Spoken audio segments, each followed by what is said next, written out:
اور پھر تم لوگ خالی ہاتھ رہ جاؤ گے۔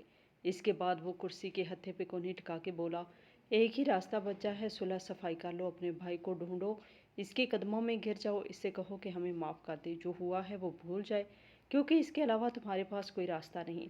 اس نے لمبی سانس لی اور کہا کہ یہ کیس صرف عام قرض کا نہیں، اس میں باہر کے بینک اسٹیٹمنٹ کا بھی ذکر آ گیا ہے۔ اگر بات وہاں تک پہنچ گئی تو پھر یہ معاملہ بہت بڑھ جائے گا اور تمہارے لیے مشکلات کئی گنا بڑھ جائیں گے۔ پھر اس نے آنکھیں سکیڑ کر کہا کہ تمہارا بھائی اتنے سال باہر رہ کر آیا ہے، کہیں اس کے پاس گرین کارڈ تو نہیں؟ اگر اس کے پاس گرین کارڈ ہے تو پھر تم لوگ بالکل بھی نہیں بچ سکتے، کیونکہ یہ معاملہ سیدھا امیگریشن والوں کے پاس بھی جا سکتا ہے۔ میں نے تھوڑا جھجکتے ہوئے کہا، گرین کارڈ تو تب بن سکتا ہے جب وہاں بھائی نے کسی سے شادی کی ہو، لیکن یہ بات کسی کو پتہ نہیں تھی اور میں خود بھی اس بارے میں یقین سے کچھ نہیں کہہ سکتا تھا۔ اس گفتگو کے بعد میرے دل میں ایک عجیب سی گھبراہٹ بیٹھ گئی۔ ہم سیدھے ایڈی سینٹر پہنچے کہ شاید وہاں سے کوئی سراغ مل جائے۔ ہم نے جا کر عملے سے پوچھا تو وہ لوگ ہمیں عجیب نظروں سے دیکھنے لگے، جیسے ہم کوئی پرانی اور بھولی بسری کہانی سنا رہے ہوں۔ ہم بار بار کہتے کہ کچھ دن پہلے کامران نام کا ایک آدمی یہاں چھوڑا گیا تھا، لیکن کوئی ہماری بات پہ توجہ نہیں دے رہا تھا۔ ہم تقریباً ہار ماننے والے تھے کہ ایک آدمی آہستہ سے بولا، ہاں اسے یہاں چھوڑ کر گئے تھے، اور وہ جب ملا تو وہ بے ہوشی کی حالت میں تھا، اس کی طبیعت بہت خراب تھی، اسے فوراً اسپتال میں داخل کرایا گیا تھا، لیکن وہاں سے وہ کہاں گیا ہمیں نہیں پتہ۔ یہ سن کر ہم اور پریشان ہو گئے، کیونکہ نہ میرے پاس بھائی کا کوئی نمبر تھا، نہ اس سے رابطے کا کوئی اور ذریعہ۔ میں نے سوچا کہ اپنا پرانا نمبر دوبارہ چلاؤں جو میں نے بند کر دیا تھا، شاید بھائی خود فون کر دے، لیکن کئی دن گزر گئے اور کوئی کال نہیں آئی۔ ابھی ہم سوچ ہی رہے تھے کہ اچانک نوٹس والے آ گئے۔ ان کے چہروں پر کسی قسم کی لچک نہیں تھی۔ انہوں نے سخت لہجے میں کہا کہ یا تو نیلامی شروع کرے یا پیسے دو، اور اگر یہ دونوں نہیں کر سکتے تو پھر تیاری کرو جیل جانے کی۔ میری بیوی یہ سن کر رو پڑی، اس کی آنکھوں میں آنسو بہہ رہے تھے۔ وہ کانپتی ہوئی آواز میں کہنے لگی، اگر تم جیل چلے گئے تو میں کیا کروں گی؟ وہ کہنے لگی، تم جیل میں ہوگے، وہ لوگ سامان لے جائیں گے، میں تو سڑک پہ آ جاؤں گی، اس لیے جو کچھ ہے دے دو، کم سے کم تم تو میرے پاس رہو گے۔ میں نے دل پر پتھر رکھ کر گھر، گاڑی، جائیداد اور بینک بیلنس میں موجود جو بھی پیسے تھے سب اکٹھے کیے اور وکیل کے حوالے کر دیے۔ پھر ہم چند کپڑے اور ضروری سامان سمیٹ کر ایک کرائے کے گھر میں شفٹ ہو گئے۔ وہاں نہ کچن کے برتن تھے، نہ مکمل سامان، بس 4 دیواریں اور ایک چھت تھی۔ سب کچھ ہمارے ہاتھ سے نکل چکا تھا، دن رات کے حساب سے زندگی بدل گئی تھی۔ کبھی وہ وقت تھا جب ہمارے گھر میں مہمان آ کر حیران رہ جاتے تھے، اور آج ہم خود اپنے حالات پر یقین نہیں کر پا رہے تھے۔ یوں ہی وقت گزرتا گیا اور ہم اس خالی گھر میں نئے حالات کے ساتھ جینے کی کوشش کرتے رہے۔ دن مہینوں میں اور مہینے پورے 1 سال میں بدل گئے۔ 1 سال بعد ایک دن ڈاکیا آیا اور اس نے ہمارے ہاتھ میں ایک لفافہ تھما گیا۔ اس پر کوئی نام پتہ نہ کسی کا پتہ، صرف ایک خط تھا۔ میں نے کانپتے ہاتھوں سے کھولا اور پڑھنا شروع کیا۔ اس میں لکھا تھا، یہ لو 50,000 روپے ہر مہینے تمہیں ملا کریں گے، صرف تمہارے بچوں کی خاطر، ورنہ تم اس قابل بھی نہیں ہو کہ میں تمہیں 1 روپیہ نیچے دوں۔ کوئی دستخط نہیں تھے، لیکن میں جانتا تھا کہ یہ میرے بھائی کے علاوہ اور کوئی نہیں ہو سکتا۔ میں کرسی پر بیٹھ گیا اور ہاتھ میں لیے دیر تک سوچتا رہا۔ اس غریبی اور محرومی کے وقت میں 50,000 روپے کا مطلب میرے لیے ہزاروں گنا زیادہ تھا۔ میری آنکھوں میں آنسو بہنے لگے اور دل میں ایک کانٹا سا چبھا کہ کاش میں نے وہ سب نہ کیا ہوتا جس کی وجہ سے آج یہ دن دیکھنا پڑ رہا ہے۔ اب مجھے اپنی ہر غلطی کا پورا احساس ہو رہا تھا، اور یہ احساس اتنا بھاری تھا کہ جیسے سینے پہ پتھر رکھ دیا گیا ہو۔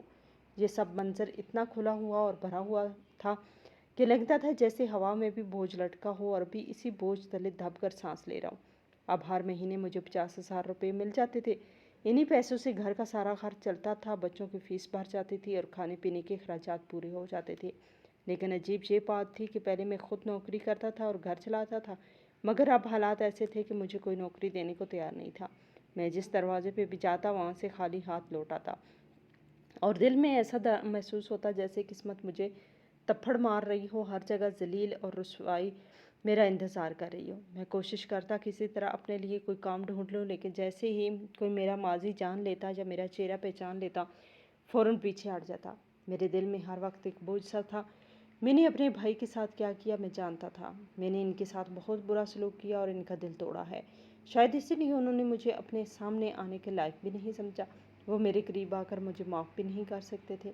کیونکہ میں نے ان کے اعتماد کو رون ڈالا تھا۔ لیکن پھر ایک دن مجھے پتہ چلا کہ بھائی کا ایک پرانا دوست جو ان کے ساتھ ہی باہر کے ملک سے واپس آیا تھا، وہ بہت بڑا جج ہے اور اسی نے یہ سارے معاملات سنبھالے تھے۔ اسی نے فیصلہ کیا تھا بھائی مجھ سے بالکل تعلق نہ رکھیں۔ پھر مجھے ایک اور حیران کن خبر ملی۔ وہ جو بھائی کا سوٹ کیس تھا جسے ہم سب نے خالی سمجھا، وہ جلد بازی میں ان کے پاس ہی رکھ کر آ گئے تھے۔ ان کے اندر ایک خفیہ جیب تھی، اس جیب میں $1,00,000 تھے جو بھائی وہاں سے لائے تھے۔ یہ سن کر میرے ہوش اڑ گئے، میرے جسم میں سنسنی سی دوڑ گئی اور میں نے سوچا کہ شاید بھائی ہماری آزمائش لینا چاہتے تھے۔